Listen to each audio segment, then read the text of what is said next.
ঠিক আছে। তো এবার আমরা যেটা নিয়ে আলোচনা করব সেটা হচ্ছে রিলেশনাল অ্যালজেব্রা, ঠিক আছে। রিলেশনাল অ্যালজেব্রা, সো আমি এখানে লিখছি heading. So relational algebra basically আমরা কি করি, এটা হচ্ছে একটা kind of like a mathematical expression for writing any SQL query, ঠিক আছে। কোনো একটা এসকিউএল কোয়েরিকে আমি যদি ম্যাথমেটিক্যালি বা অ্যালজেব্রিক টার্মসে লিখতে চাই, then we have to use relational algebra. But আমি তোমাদেরকে বলতে চাই যে কোন টাইপের এসকিউএল কোয়েরিকে তুমি রিলেশনাল অ্যালজেব্রা দিয়ে লিখতে পারবে না সেটাও দেখে নাও। যেমন প্রথমটা হচ্ছে সাব কোয়েরি। সাব কোয়েরি তুমি কখনো রিলেশনাল অ্যালজেব্রা দিয়ে লিখতে পারবে না, ঠিক আছে। যেমন ধরো select star from students where average greater than, আবার আরেকটা কোয়েরি, মানে এখানে ধরো তোমার একটা কোয়েরি থাকবে কোয়েরি 1, এখানে ধরো কিছু একটা অপারেটর মতো থাকবে, তারপর আবার এখানে থাকবে কোয়েরি 2। সো এইটাকে তুমি কখনো রিলেশনাল অ্যালজেব্রার টার্মসে লিখতে পারবে না। সেকেন্ড কিরকম টাইপের কোয়েরিতে লিখতে পারবে না, সেটা হচ্ছে রিকারসিভ কোয়েরি। যদি কোনো কোয়েরি রিকারসিভ হয় তাহলেও তুমি সেখানে লিখতে পারবে না, মানে রিলেশনাল অ্যালজেব্রা চলবে না, এটাতেও চলবে না, এটাতেও চলবে না, ঠিক আছে। সো এই হচ্ছে ব্যাপার। এবার আমরা আসবো রিলেশনাল অ্যালজেব্রার অপারেটরসে। এটা একটু জাস্ট বলে দিলাম বিকজ কেন পড়ছি বা কোন জায়গায় এটা কাজ করবে না সেটা আগে জানাটা ভালো, ঠিক আছে।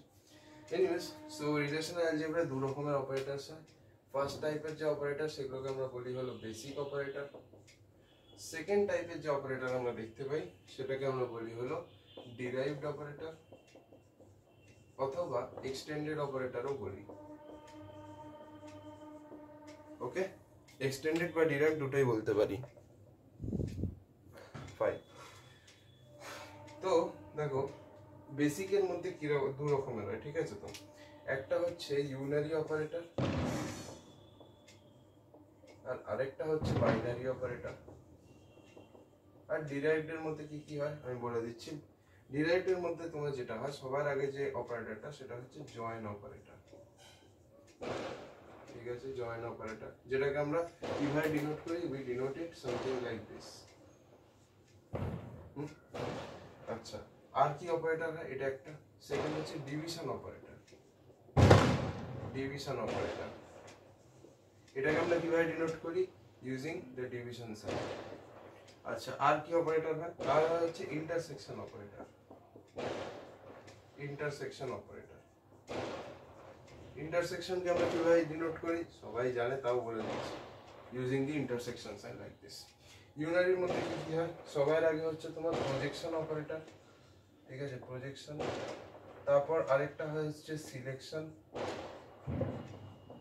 ঠিক আছে। আরেকটা কি হয়, রিনেম অপারেটর। আই হোপ এই জায়গাটা ক্লিয়ার বোঝা যাচ্ছে, দেখে নিচ্ছি একবার। Rename operator. আচ্ছা, বাইনারির মধ্যে কি কি হবে, বাইনারি অপারেটরের মধ্যে সবার আগে আসবে হচ্ছে ইউনিয়ন অপারেটর, ঠিক আছে। ইউনিয়নের পরে কি আসবে, ক্রস প্রোডাক্ট। ইউনিয়নকে আমরা ইউ সাইন দিয়ে দেখাই, আচ্ছা হ্যাঁ, প্রজেকশনকে আমরা পাই দিয়ে দেখাই এরকম, সিলেকশনকে আমরা দেখাই সিগমা দিয়ে, আর রিনেমকে দেখাই এরকম রো সাইন দিয়ে, ঠিক আছে। আচ্ছা, এখানে ক্রস প্রোডাক্ট, ক্রস প্রোডাক্টকে আমরা কিরকম ভাবে দেখাই, এক্স চিহ্ন দিয়ে দেখাই। আচ্ছা ফাইন। আরেকটা হয় সেট ডিফারেন্স, সেট ডিফারেন্স বা এটাকে আমরা ডিলিশনেও ইউজ করি। সেট ডিফারেন্স অপারেটরটাকে আমরা ডিলিশনের জন্য কোনো একটা পার্টিকুলার ট্যাপেলকে আমরা যদি কোনো টেবিল থেকে ডিলিট করতে হয় দেন ইউজ দিস অপারেটর, ঠিক আছে। সো এই হচ্ছে একটা বেসিক ওভারভিউ যে কি কি অপারেটর আছে না আছে। নেক্সট ভিডিওতে আমি এগুলোকে আরো ডেপথে যাব, সো ডোন্ট ওয়ারি।